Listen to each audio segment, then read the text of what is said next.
Hi, everyone, and thank you for joining our briefing today. Welcome to Flight Day 13 of the Artemis I mission, now halfway into this 25-and-a-half-day mission.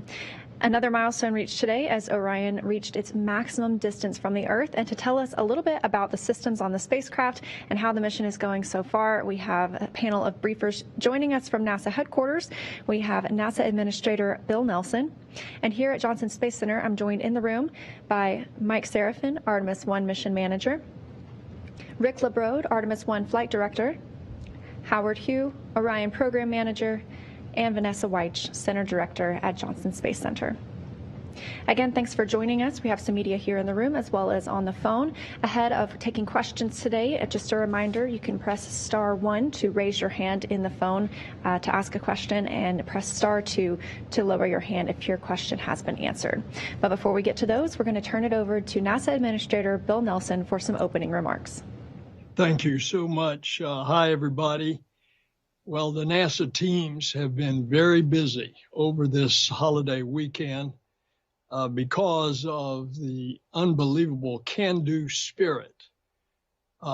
Artemis I has had extraordinary success and has completed a series of history-making events.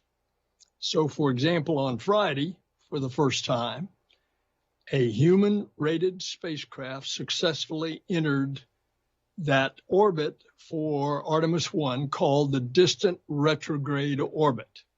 And then on Saturday, Orion surpassed the distance record for a mission with a spacecraft designed to carry humans into deep space.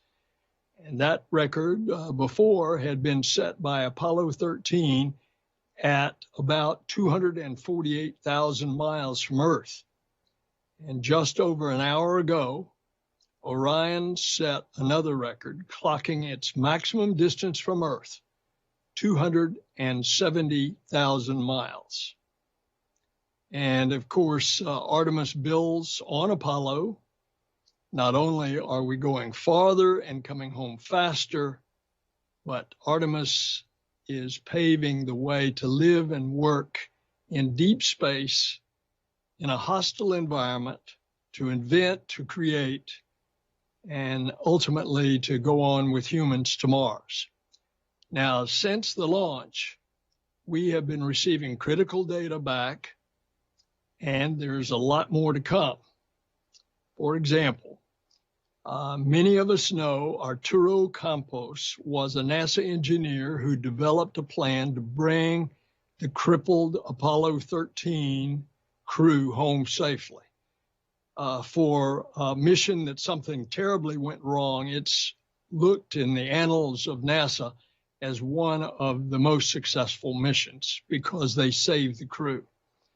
Well, on the spacecraft now, Orion, is Commander Munican Campos' namesake, his namesake, aboard Orion. And this is a somewhat what we would call a mannequin, a Munican.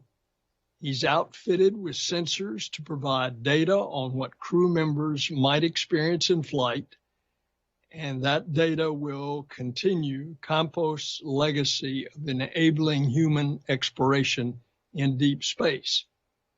Of course, we've said from the beginning, since this is a test flight, the biggest test after the launch is the reentry, because we want to know that that heat shield works at about 5,000 degrees Fahrenheit, almost half as hot as the sun. Coming in at 32 Mach, it's going to hit the atmosphere at about 200,000, at the ultimate entry point, and then it's going to dip down about 200,000 feet into the upper atmosphere at that 25,000 miles an hour. And then it's going to pull up and it's going to bleed off some of that speed to about Mach 22, 17,000 miles an hour. We've already learned a lot. And this team's resilience is just unbelievable. And it's incredible how smoothly the mission's gone. But it is a test. And that's what we do. We stress it and we test it. And when Orion comes home on the 11th of December, splashing down in a couple of weeks, we look forward to learning what all those sensors will have told us in order to be able to put 4 human beings on the top of Artemis II. And then we're going to the moon, into lunar orbit in preparation for Artemis III, where we will have 4 go into a lunar polar elliptical orbit that will then have 2 of the astronauts in the lander go down to the surface. That will be the first woman and the next man. So let me turn it over to Vanessa Weiss.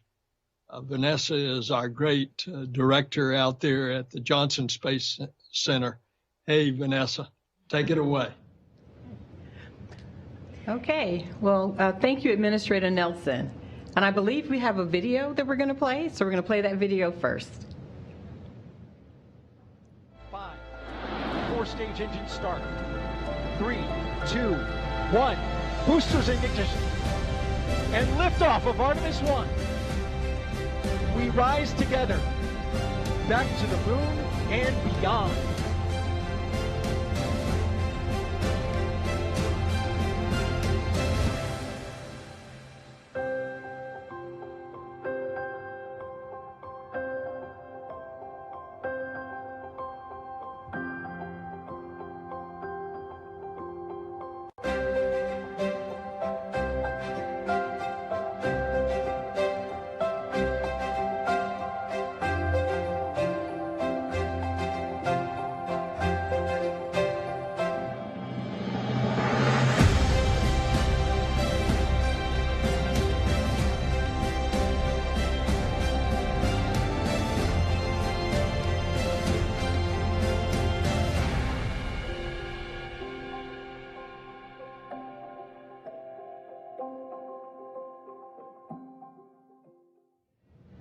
Wow. So go Orion.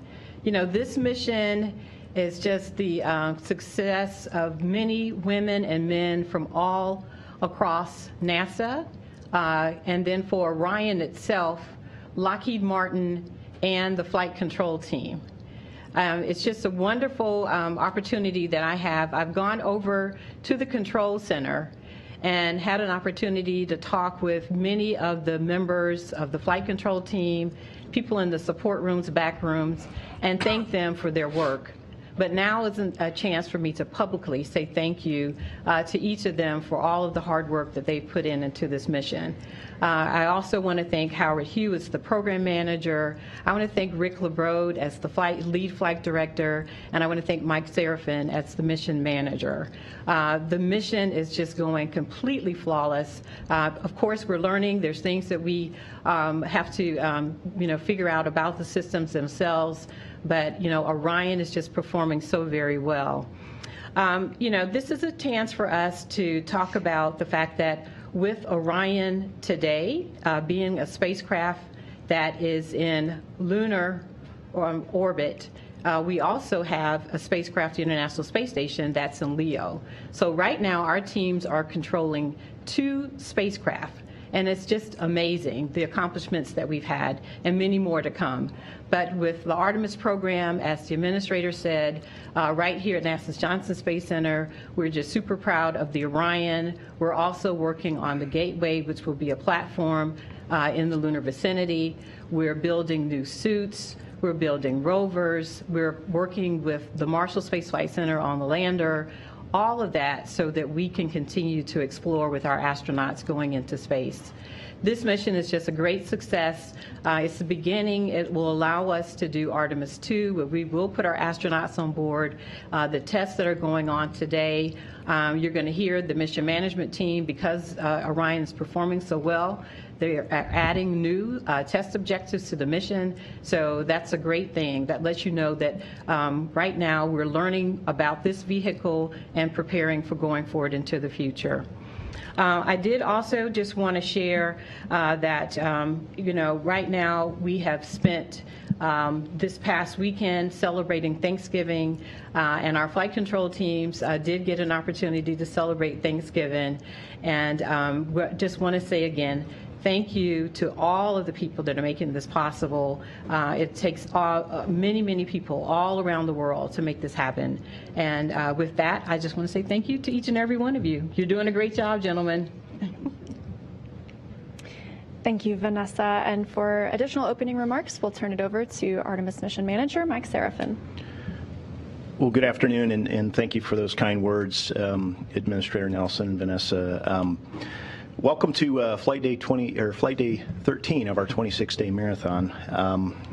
As Vanessa mentioned, we are looking at adding additional objectives, and the halfway point in this mission allows us and affords us an opportunity to step back and look at what our margins are and where we could be a little smarter to buy down risk and understand the spacecraft's performance for crewed flight on the very next mission. So this halfway point teaches us to number our days so that we can get a heart of wisdom, and adding 7 new objectives above the baseline that we agreed on to further characterize the thermal environment but also the propulsion system allows us to again get smarter for crewed flight. In terms of mission status, we are continuing to proceed along the nominal mission, and we passed the halfway point in terms of distance from Earth. We passed the halfway point in terms of time in the mission plan. And in terms of mission objectives, if you look back at Priority 1, which is demonstrate the vehicle at lunar reentry conditions, we brought down half of that on launch day by the rocket delivering us, the Space Launch System rocket delivering us to the point of translunar injection and setting up the initial conditions. We will not realize the second half of Priority 1 until entry, descent, and landing day, as Administrator Nelson described in his opening comments. In terms of Priorities 2 and 4, we are 25% complete, so we've got 31 of the 124 baseline objectives complete. We have 37.5% of those objectives in progress, or 46 of the 124, and then 37.5% yet to be started. A lot of those are essentially tied to entry, descent, landing in the post-splashdown time frame. So adding the 7, what we're calling real-time objectives, adds above and beyond that 124 objective content in terms of Priorities 2 and 4, and then Priority 3, retrieving the spacecraft. We will again achieve that on entry and splashdown and recovery day. We are starting our initial preparations for deployment of the recovery forces out at Naval Base San Diego. Our Exploration Ground Systems-led recovery operations team in the U.S. Navy have begun their preparations for what they call just-in-time training, and they are going to deploy tomorrow for that training and then come back to shore and then set up for recovery.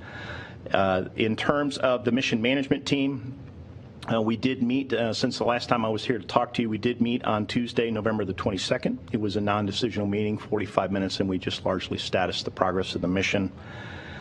We also met on Wednesday, November the 23rd. Again, that was largely a non-decisional meeting. We did go through the imagery findings to date, and we did discuss those, and there were no imagery findings of consequence through our integrated imagery team. And then the mission management team was off Thursday, November the 24th through Sunday, the 27th, largely because the mission is proceeding so well, and none of the anomalies or funnies that are out there are of consequence. We did meet today for 2 hours. It was a decisional meeting. We did close one of our anomaly resolution teams associated with the star trackers and the random access memory built-in test hardware that we're seeing a number of funnies on, and we essentially concluded that the hardware is performing as expected, and this is really just a byproduct of the flight environment. And then we did approve 2 flight rule waivers associated with setting up for the additional flight test objectives, and those will enable us to set up the initial conditions for that. So with that, I'll pass it back to you, Leah. Thanks, Mike. And I will pass it over to Rick LeBrode, Artemis I Flight Director. All right, thank you very much. I can't tell you what a pleasure it is to be here to give you a status on how well things are going. It's always a lot easier when things are going so well. I think I want to start with I have a graphic that shows, you've seen before, it's the mission trajectory. So if you could put that up, please. It's pretty straightforward. We're halfway in the mission, so you figure we're halfway through the DRO. So I don't know if we got that. Okay. There we go. And if you look at number 11, which is essentially, like I said, halfway into the DRO, that's where Orion's located right now. The imagery was crazy. You saw that the imagery and that opening videos clip, and I can tell you, I was in the control center at the console for a majority of those images, the ones that include the Earth and the Moon, and it's really hard to articulate what the feeling is. It's just amazing to be here and seeing that. So it's certainly a pleasure. So I'll just give you kind of a status on where we are. Mike talked a little bit about, we're just clicking off our detailed flight test objectives. Everything's going extremely well. Going so well that we're working with Howard and his team, the engineering team, and the European partners to add more test objectives. If you recall, if you supported the pre-mission briefing, I talked about, the simple question was, why are we flying the flight, or what do we want to try and accomplish? And up to this mission, everything was just test data. So a lot of our models that the engineering team uses for their analysis, they're using just data, figures and test information. Well, the effort that we're doing now to get this real-time performance data from the vehicle and the environment is that valuable data that's going to be put into the test, to update the models to allow us to know exactly how this vehicle is going to operate, and it'll relieve us of a lot of our constraints. A lot of these objectives are going to be, the thermal environment. Try to expand the thermal environment. Right now we're constrained to we can get out of the tail to sun attitude for upwards of 3 hours, but when we come back, we have to wait 10 hours before we can do another excursion. So we're hoping to get more information, get smarter on how the vehicle thermally responds, to give us more flexibility, and that'll be directly beneficial to the future Artemis missions when we're flying the crew. Let's see, for the mission to complete the trajectory, we had planned for 19 translational burns. Up to this point, we've done 9. And we've used every one of Orion's propulsion systems. We've done 3 larger burns greater than 100 feet per second using the orbital maneuvering system, the OMS engine. We've done 3 using the +X, or you'll hear them called as auxiliary thrusters. And those 3 were on the order of less than 9 feet per second. And then we did 3 also using the reaction control system, RCS system, and those were all less than 1 foot per second. And we did 2 of those burns where we actually maneuvered into attitude, the specific attitude, and thrust in a specific direction. And the last one we did was it was a very small burn, but we did it multi-axis, where you don't even have to maneuver to the attitude. So it was a great test of Orion propulsion capabilities. We were going to do a burn today. We call these orbit maintenance burns, but it was a very small burn. We opted not to do it, and a part of the reason also is because when we do our next orbit maintenance number 3, which is in a couple days, we want to. This is one of those test objectives that we're adding, and that's we want to burn the +X. The auxiliary thrusters for 100 seconds. A lot of that's going to be testing the thrusters themselves. They're rated for much longer than that, but we haven't used it yet for those kind of durations. So we're going to do that, but we're also going to test. I think we want to test some of the pluming on the solar arrays during that time frame as well. So let's see.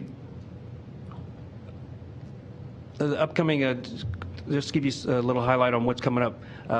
We'll depart the distant retrograde orbit on Thursday, start heading back towards the moon. And then when we have the return powered flyby, that'll be on flight day 20.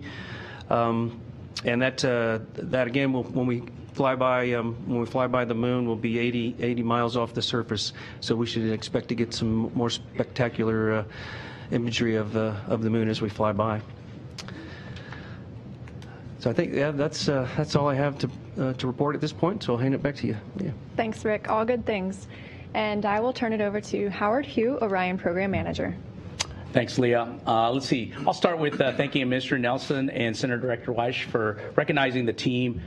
Certainly, it's very tough working during the holiday and missing some time with the family and friends, but the team performed tremendously. I want to thank the flight control team, our engineering team, and our European partners, our Lockheed contractors, who worked tirelessly to make these burns happen and monitor spacecraft as we get into this distant retrograde orbit. It was really an important phase of our mission. It got us into a point where I feel really good getting to this part of the mission, and a really opportunity to, I would say, catch our breath a little bit and do a very important orbit around the moon, and being able to do some tests and demonstration of additional capabilities for the spacecraft. Of course, you know, you've heard from Mike and Rick that the spacecraft is operating just tremendously well so far, and we're really happy with its performance overall across all the subsystem areas. And we've been able to accomplish other what we call detailed flight test objectives as well as we've gone along the mission, and we're going to try to accomplish some more in this DRO orbit.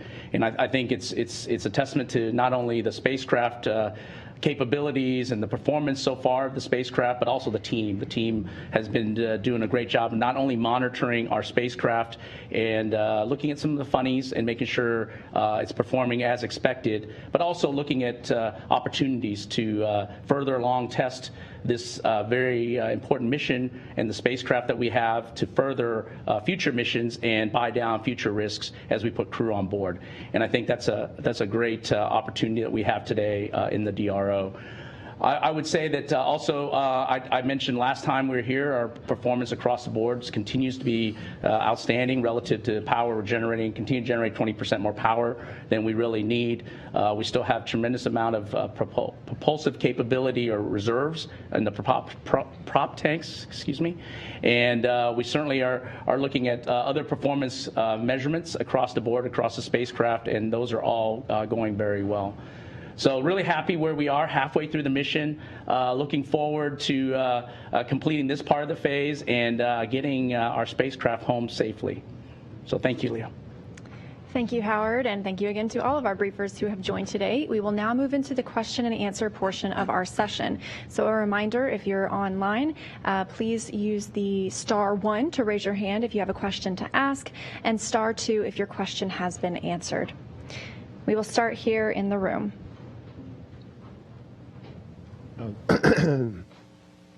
Thank you, Mark Carreau with Aviation Week and Space Technology.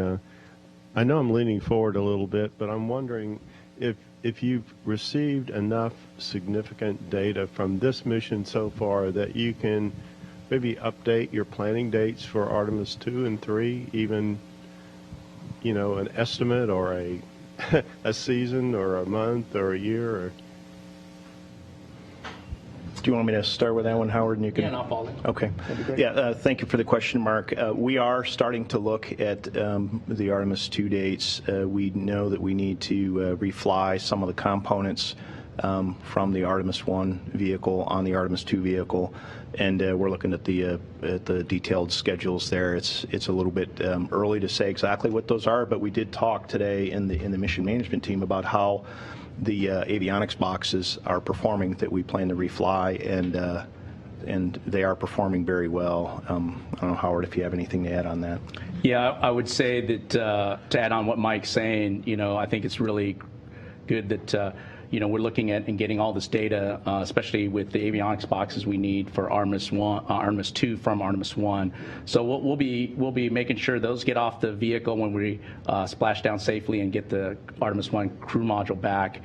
That will go into our Artemis II spacecraft.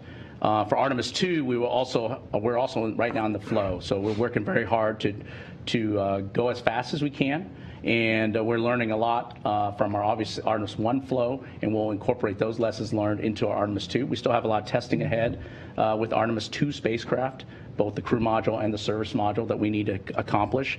And I think after this mission, as the boxes come back from Artemis I and put on board Artemis II, you know, at the agency level, we'll be reviewing all our schedules across the board and stitching those together. So that's where we stand today. Yeah, and Mark, the only other point that I would add is, you know, if you come back to our priority 3 objective, which is retrieve the spacecraft for programmatic cost savings and avionics reuse, that is baked into that retrieve the spacecraft objective. We had to work our way through a number of challenges just to get to launch, and we had you know, a variable mission duration. And we couldn't anchor the schedule activities until we got through the hydrogen leak challenges that we had, and the hurricane, and a whole host of other things. And then the launch date anchored which class of mission we were flying, and we are on a short class mission, a 26-day mission. So we're taking that into consideration now, and we're starting to work that into our schedules.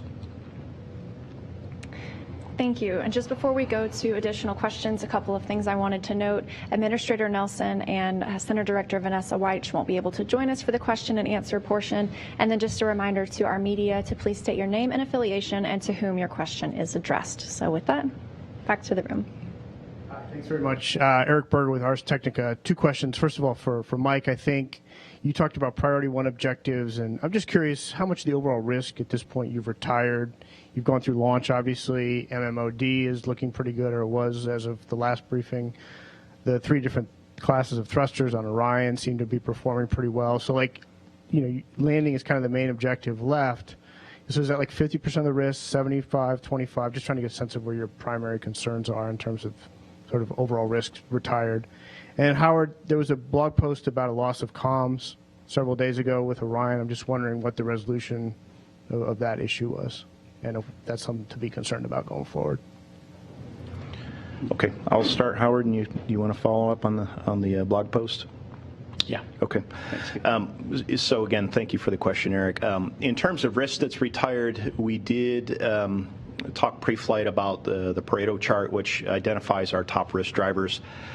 Certainly, micrometeoroid and orbital debris, which is our top risk driver, is in play until we get out of the space environment.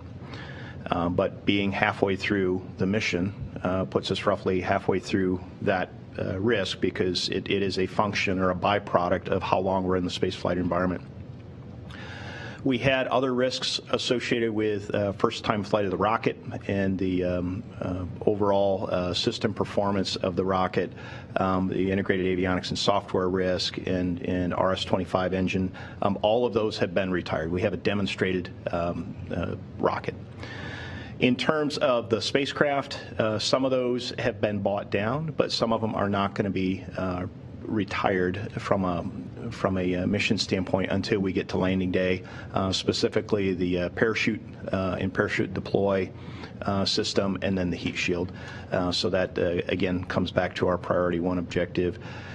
You know, the rest of the risk drivers that come to mind, you know, we certainly have done a much better job of characterizing the overall system performance, and I think, you know, we are buying down some of that. So that's kind of a, you know, if you're looking at our top 10 risk drivers, you know, some of them have been retired, some of them are still in play, and some of them won't be realized for good or bad until we get to entry, descent, and splashdown day. And I'll turn it over to Howard for the blog question.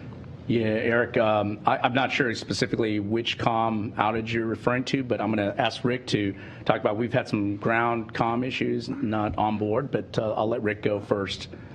Yeah, so if it's the one I believe you're thinking about, you know, in order to make sure we get enable comm from the vehicle, flight controller and mission control INCO has to send the command to get the onboard comm system configured, and then the ground controller, also flight control position and mission control, coordinates with the Deep Space Network engineers, gives them what the configuration of the vehicles can be. Then they actually load the parameters to configure their network to support it.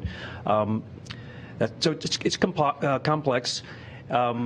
and we've changed things since the beginning of the mission, is to give us more capability, open the bandwidth. So we've added 2 more modes. They're based on data rates, and then we go uncoded, which then doubles our bandwidth. So we're not using a coding scheme to improve our signal-to-noise ratio, which allows us to actually bring down more data. Do that streaming. When we started streaming the video, it was because we were able to open the bandwidth, which allows us to do file transfers, bring the data off the vehicle, and also do the streaming video.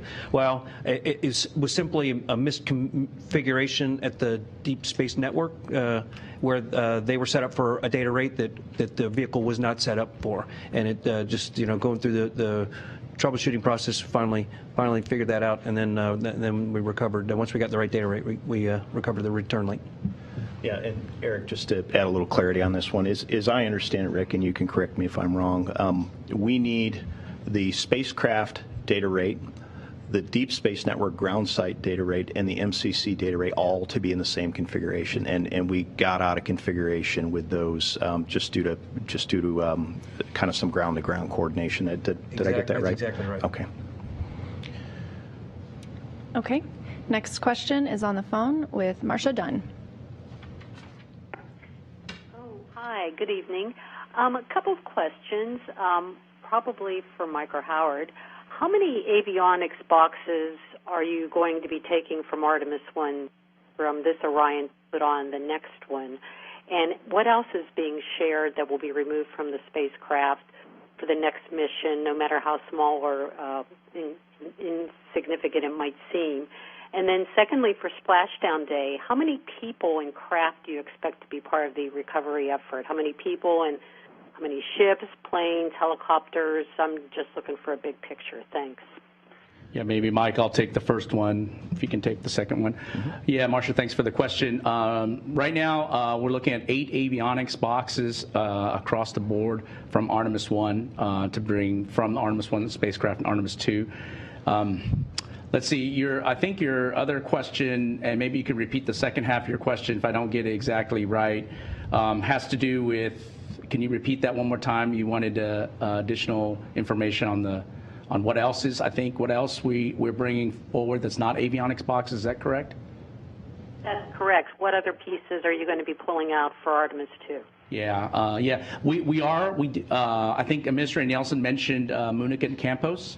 Munich and Campos sits on a Orion seat, and so we will be using that seat for Artemis II as well. That's a non-avionics system that we would be utilizing on Artemis II, but nothing else from the spacecraft on Artemis I that we would be reusing besides those items I mentioned. And Marcia, thank you for the question on the recovery operation. And our recovery operations lead, Melissa Jones, is not on this call, so you might want to confirm some of this with her at a later time. But the ship, we have a well-deck ship that is provided via partnership with the U.S. Navy on a Naval Base San Diego. We will put about 85 NASA and industry partner personnel on the ship to support that operation, and that is above and beyond the ship's standard complement, which is a couple of hundred sailors.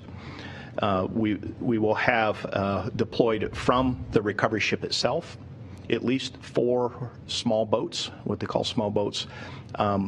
2 of those will be what they call rigid hull inflatable boats, and then 2 of those will be kind of smaller rafts. And then we'll have 2 helicopters deployed from the flight deck, one to support some of the imagery observations associated with the parachute deploy and splashdown, and another one to support locating the objects that are jettisoned from the spacecraft as it descends, things like the forward bay cover and some of the parachutes as part of the parachute deployment sequence. And then we'll have at least 1 aircraft at a higher altitude capturing imagery. So that's kind of a broad picture of it. We can get you more details at a later time. Okay, next up we have David Curley with Discovery Channel.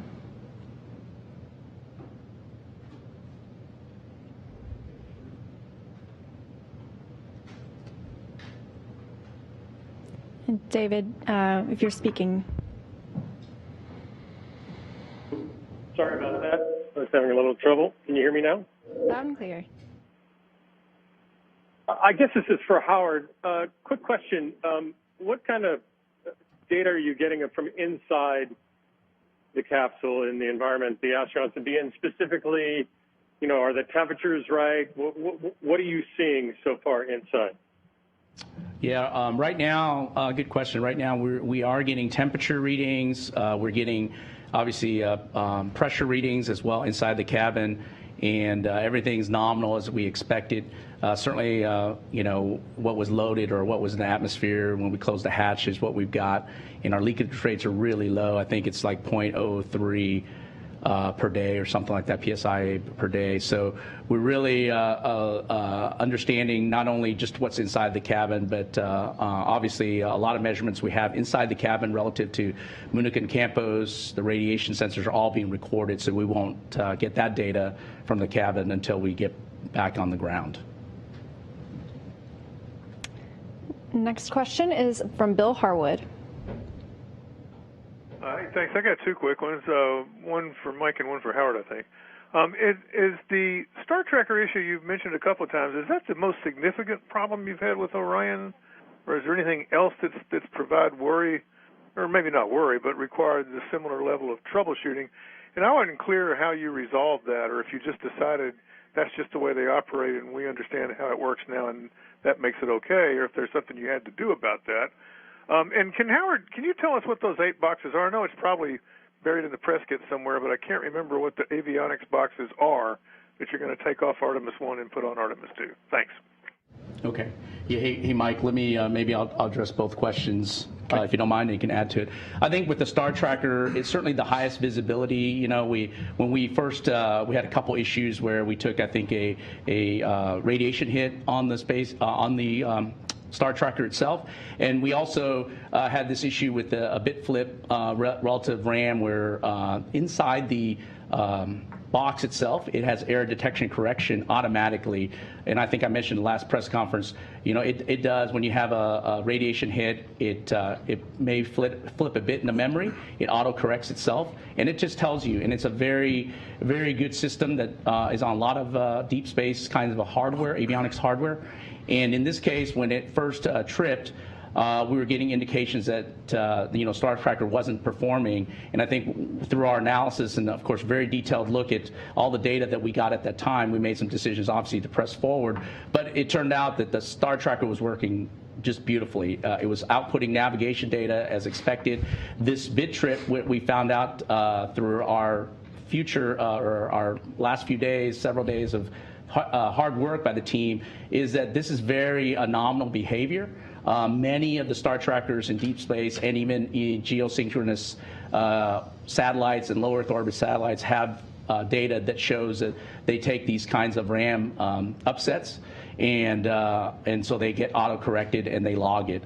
And so today, when we went to the MMT, we walked through all the data. We showed a lot of detailed in terms of not only from our own program, but from other programs that the Europeans have flown, from other programs that we know about from our sister programs, to learn what they've seen, and the data corroborates what we hypothesized to be, and I think that turned out really well in terms of the Star Tracker performance and understanding what happened with the Star Tracker. So I'll pause there, see if Mike wants to add anything to that before I answer the next question. Yeah, Bill, thank you for the question. Howard said it well. The team did a very thorough analysis of the Star Tracker random access memory bits that were being set.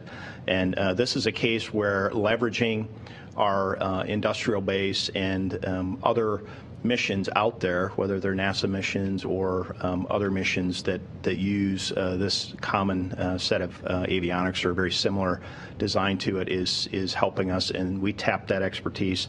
In terms of other issues that are out there, we do have one active anomaly resolution team associated with the power conditioning and distribution unit on something called the latching current limiter. It is apparently being uncommanded open, so for some reason these latching current limiters on umbilical 1, uniquely on umbilical 1, there have been a number of occurrences that are being nobody's on the ground commanding these things open. So we're trying to characterize that and understand what the hardware is telling us, and that active anomaly resolution team is working in the background. It is not a high-level concern because we have appropriate levels of redundancy. There's 4 solar array wings, 2 of these per channel, per power channel, and we're recovering from these. We just don't quite understand what the hardware is telling us, and we're expecting an outbrief from that anomaly resolution team in the next couple of days. The other things that are out there, we've talked previously about the coolant loop 1 flow rate being erratic. We believe that there's gas in the fluid, and we're periodically seeing the flow rate drop, and then it comes back up as the gas bubble moves its way through the coolant loop. We also had what I would argue was a gift handed to us from the flight environment. We had the flight control module number 1 had a reset, and that was due to a radiation hit, and it did exactly what it was designed to do. And we have a feature called a cross-channel reset, and the system recovered by itself, and it handled the radiation hit as it was designed. So we're again characterizing the system performance. We're learning from it. We're learning what the hardware is telling us. Some of this is unfamiliar to us in the flight environment, and we're rolling that into all the operations. So I don't know, Rick, if you have anything to add to that. No, you've covered it well. That cross-channel restart essentially is when a computer goes down and comes back up, it gathers information from the other computers to basically get right back to where it was and get back into a sync with all the other 3 computers. Yep. Work just as it's designed. And I'll answer the last question, or the second question. So we're returning the Orion IMUs, or inertial measuring units, the GPSRs, which is the receivers for GPS, and then the phase array antennas. So that's the list of items that we are using from Artemis I and putting on board Artemis II. All right, thank you all. The next question comes from Isam Ahmed.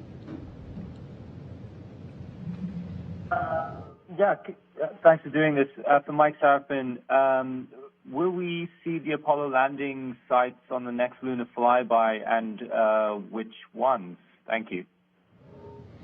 Yeah, thank you for the question, Hassan. Rick's probably better in tune with that one, but as I understand it, we will get to see multiple Apollo landing sites. So, yeah, Rick, we do believe there's a team that's actually actively making the plan, putting the plan together to support the imagery as we fly by the moon.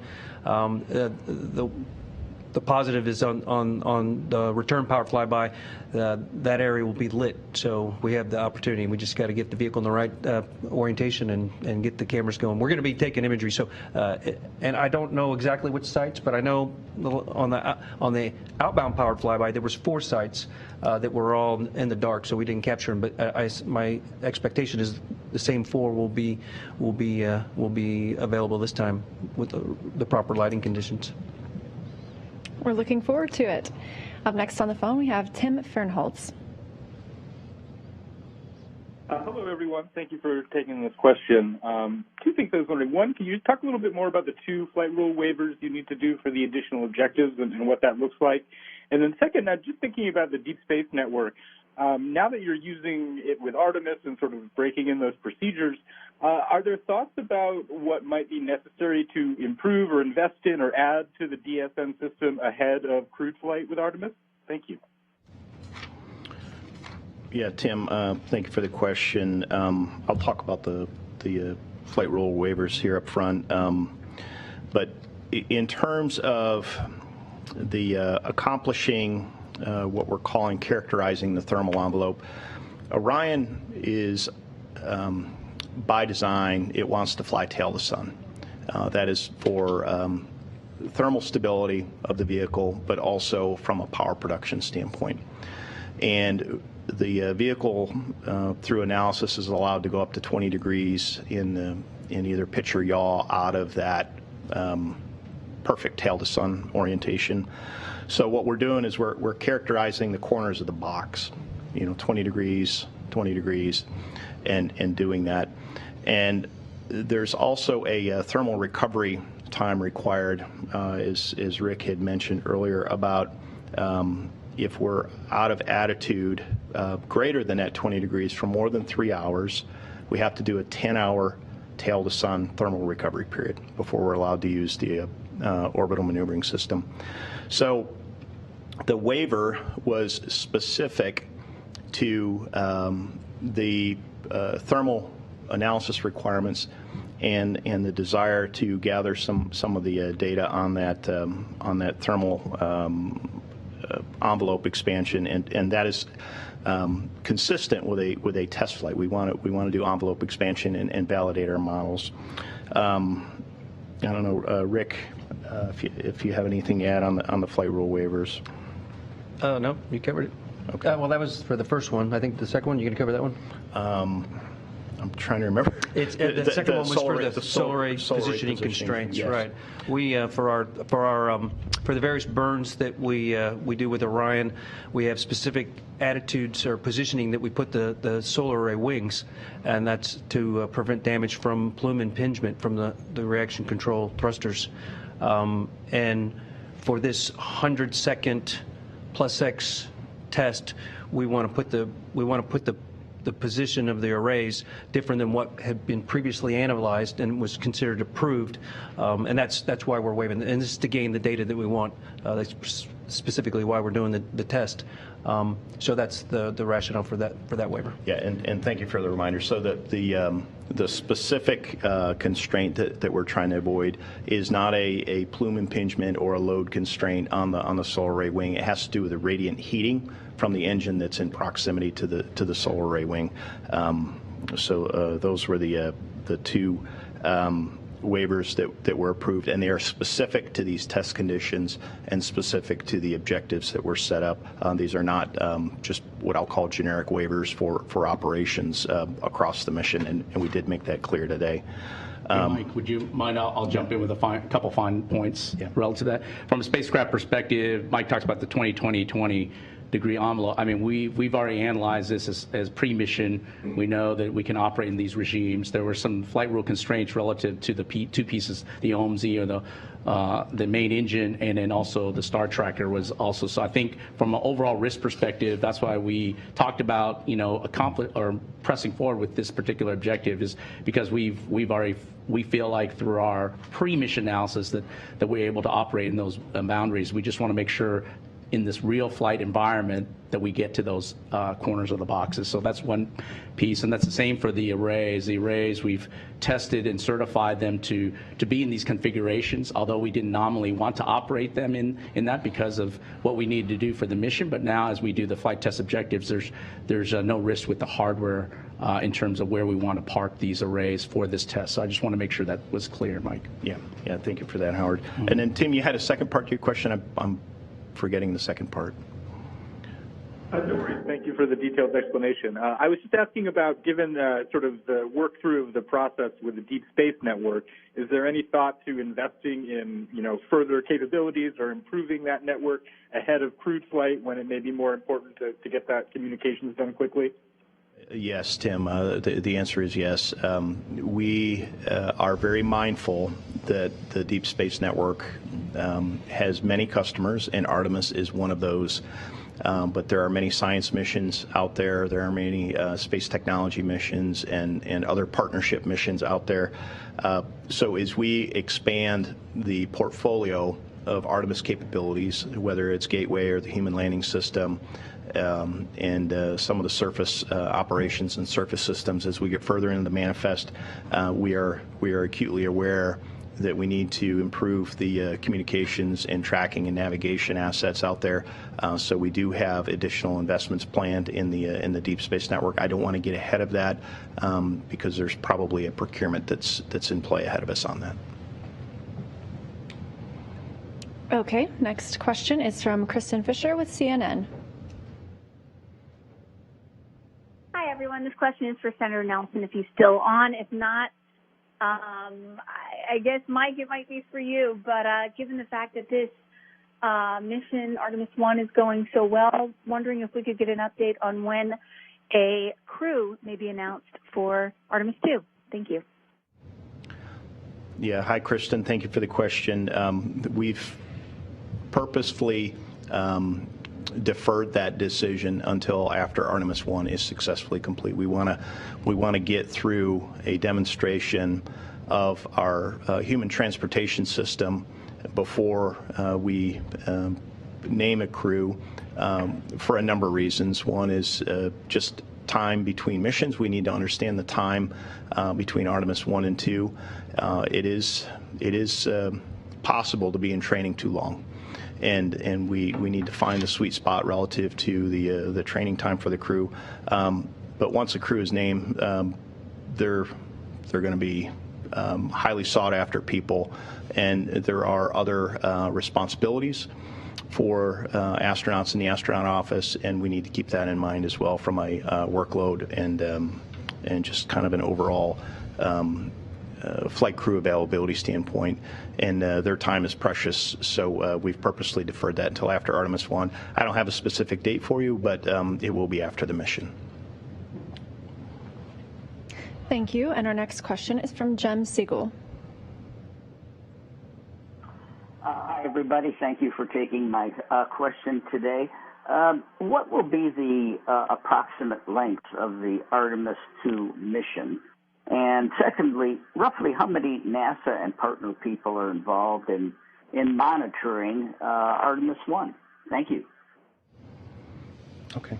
I'll take the mission length, Rick, and you want to take the team, and Howard, you want to talk about the size of your teams?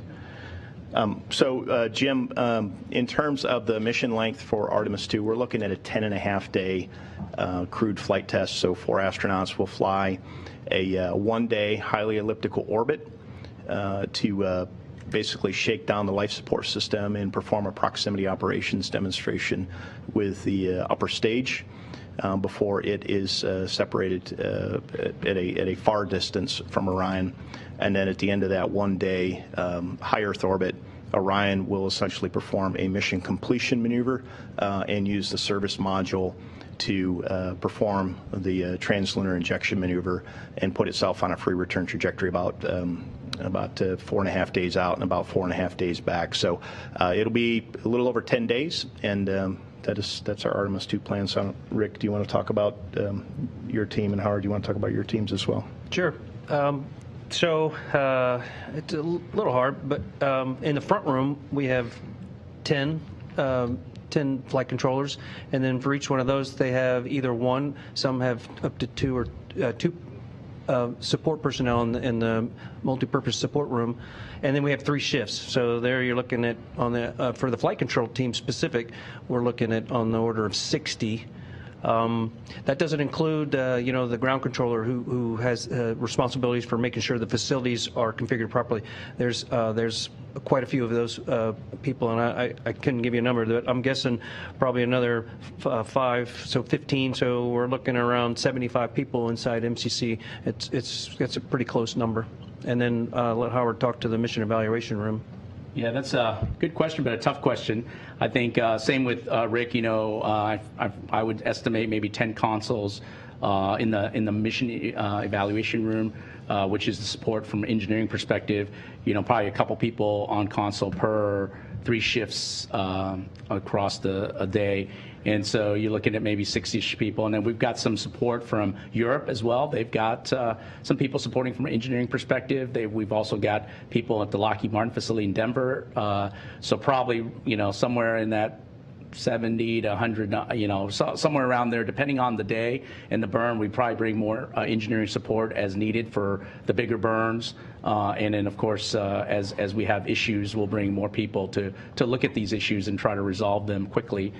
So it varies depending on the day. But somewhere around there, probably similar to what Rick's got across the board. Yeah, and then Jim, from the mission management team standpoint, for day of launch, because we have the propulsive elements associated with the Space Launch System, we had 24 mission management team members. We've collapsed that down since then to about 14 because the rocket has largely done its job, but we do include the Space Launch System program management team in that. And then on day of launch, the SLS Engineering Support Center out of Huntsville, which is their technical reach back, had roughly 110 people supporting, and that team has largely been sunset since we've gotten through the point of translunar injection. Okay, we have time for just a couple of more questions. This one is from Elisha Sowers. Hi, thank you for taking my question.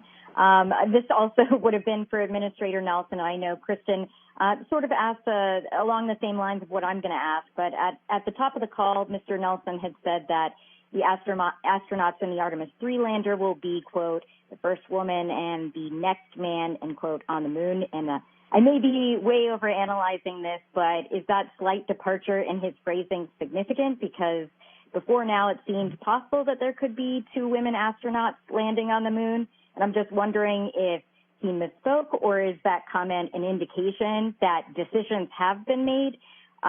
Because I know you said that the crew hasn't been announced publicly yet, but have they been decided already internally? Yeah. Elisha, thank you for the question. I'm not going to get ahead of that one. We'll just have to wait and see what the decision is and who is on that crew. Okay, and our last question for this afternoon is from Robert Perlman. Hi, thanks. A question and a quick follow-up to a previous question, I think both for Rick. There was mention recently in NASA's update about Callisto being fired up, and we saw a video of, I guess, the disco or party mode. But I was wondering from a mission control perspective, as you've seen it being used, how effective of a tool is it to have the ability to query an AI aboard an uncrewed spacecraft, looking ahead to the day that maybe all 4 Orion astronauts go down to the surface, not just 2. And then just as a quick update, when you were mentioning the Apollo sites, can you just clarify in terms of the resolution that the public should expect? That are you going to be able to resolve features at the landing sites, or are you just photographing Tranquility Base or Frau Mora, and it's just the general area? Thanks. Sure. With respect to the CIT, the Crew Interface Technology payload, I personally think it'll be very advantageous for the crews, probably more so when we actually leave Gateway and start going deeper into space, where the time delay between us and the ground and the crew, it's going to be problematic for us to be able to do things real time. And if they have a device on board that can answer a lot of their questions based on a database that they have, that seems like something that would be beneficial to the crew. As far as the way it's set up for Artemis I, the flight control team, really, we're just activating the equipment and scheduling the services at the Deep Space Network. We got to schedule a specific antenna, and then make sure it's configured properly to support the event. But as far as of all the other stuff that's going on, we're just kind of enjoying the imagery just like you guys are, but not really actively participating. I know Howard probably can give you a little bit of insight because he's participating in a couple of the events, so he can give you his perspective. I'll pause a second and see if you want to add anything there. Yeah, I think part of this is a demonstration of the technology and really operating in the environment of where we want to be in terms of lunar orbit. And so I think we're getting really good, results. And I think it's been a good collection of data so far. And the engagement has, I think, gone very well, and appreciate Rick and the flight control team helping make that possible. I think it takes some effort to do the scheduling and coordination, and I think everybody that's participated in it has seen the value, as Rick has alluded to. And I think as time will tell in terms of what is needed, I think the demands of what the crew requires to support and operate the spacecraft and execute the mission will determine the capabilities we need. And I think these are all good things that we're planting the seeds for. and allowing us to reap those when it's time. And as far as your second question, as far as what the expectations are for the quality of the imagery of the lunar or the Apollo sites as we fly by, there's a team working it. So I don't really have a good answer for you, but I will tell you that just the imagery that you saw of the moon surface as we went by, some of that was from our optical navigation camera. We used the solar array wings that have the cameras at the end. We're not really going to be tracking specific ground sites as we fly over that. That's would be asking a bit, and you run the risk of not getting anything if you try to over-engineer it. So it'll be comparable to what you saw as we went by for the outbound powered flyby. So I apologize, but I can't give you better information than that. All right. Thank you all who tuned in and asked questions, and thank you also to our briefers today, as well as Administrator Nelson and NASA Center Director Vanessa White here at the Johnson Space Center.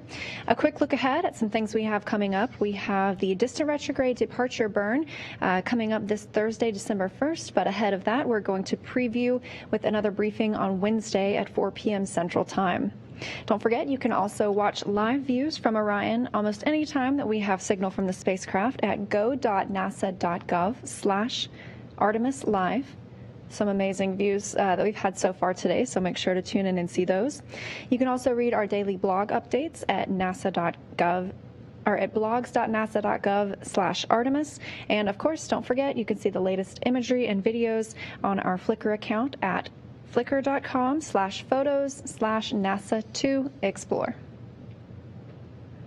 That'll wrap it up for us here today at Johnson Space Center. Thank you all for tuning in, and we'll see you again soon.